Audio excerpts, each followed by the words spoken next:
Hello, Campbell. We're going to be worshiping this Sunday at 9 o'clock out here, but more about that in a minute. I want to remind you all that this upcoming weekend is Memorial Day weekend. And Memorial Day is when we honor the veterans of our nation. We're going to have a moment to celebrate and remember those who have served our country at our service this coming Sunday. But I want to say something about worshiping out here. This is a windy and rainy afternoon. We don't always know what the weather is going to be like on a Sunday morning. If it gets blustery, rainy, sticky, or mushy, we'll move in here.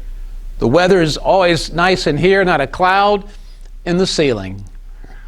So if the weather is inclement, we'll gather here for our 9 o'clock service. Well, I want to say a word about the sermon. The text is from John, the 17th chapter, beginning with verse 26. In all the literature about preaching, this is called the high priestly prayer of Jesus. It's Jesus' appeal to his Father that the disciples shall be one, even as Jesus and the Father are one. And it's interesting, it's the longest prayer recorded that Jesus speaks in all of the Gospels, the longest prayer. But the appeal in the prayer which Jesus asked of the Father is that the disciples and this young community would be one, that their display of unity to the world would be evidence that Jesus, in fact, had been sent by the Father on this mission of redemption.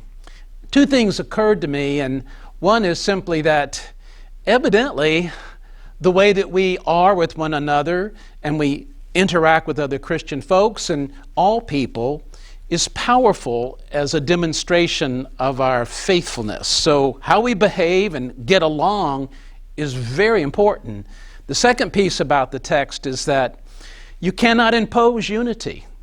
I mean, even Jesus appeals to God to give us a spirit of unity. So you can't impose unity by legislating it or doctrinally making it an absolute. It's something we have to desire and we have to work on. So we'll work with that text this Sunday morning. So just give you a little heads up about all of that. As you can see, my friend over here is EP320. This is just to remind us that we are planning a vacation Bible school. It'll be the last week of July, and we're going to be using the church here and reaching out to neighbors and youngsters and families to come and spend some time with us. It's an evening program, starts at 5:30. We're going to have meals together. You won't have to cook. There'll be a track for adults and parents and other church members. But we're working on this to make it a really rich experience for our families at Campbell and the families here in Kilmarnock. So put that on your calendar. And then remember the first Sunday of June, June the 5th, a couple of things will happen.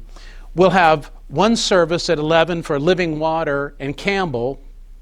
And we're going to be sharing that service on June the 5th. We'll do another joint service on the first Sunday in July. The 9 o'clock service will continue to be in the park, weather permitting. And we want everyone to come to the 10 o'clock hour on those Sundays because we're going to have conversations about Lutherans and Presbyterians and learn about our different traditions so we can understand each other a little bit more. And that will encourage the friendships, which will encourage our mutual witness. And it will be our display of unity as is spoken about in the Gospel of John. So a lot of things are happening. And I hope you'll join us and come next Sunday. If you're outside, bring your stuff. I look forward to seeing you then. Till then, folks, look after one another. Take good care. Till Sunday then, goodbye. God bless.